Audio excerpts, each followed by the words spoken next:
Hi friends, TNPSC quiz இந்த சீரியஸில் நம்ம பார்க்க போகிறது என்ன அப்படின்னா, ஒரு 10லேருந்து 12 கேள்விகள் பார்க்க போகிறோம். வாங்க பார்க்கலாம்.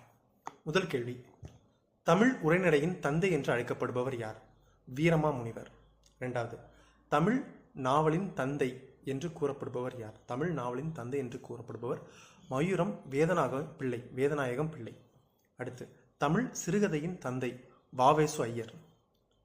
புதுக்கவிதையின் பிதாமகன் நா. பிச்சமூர்த்தி. தமிழ் அகராதியின் தந்தை வீரமா முனிவர்.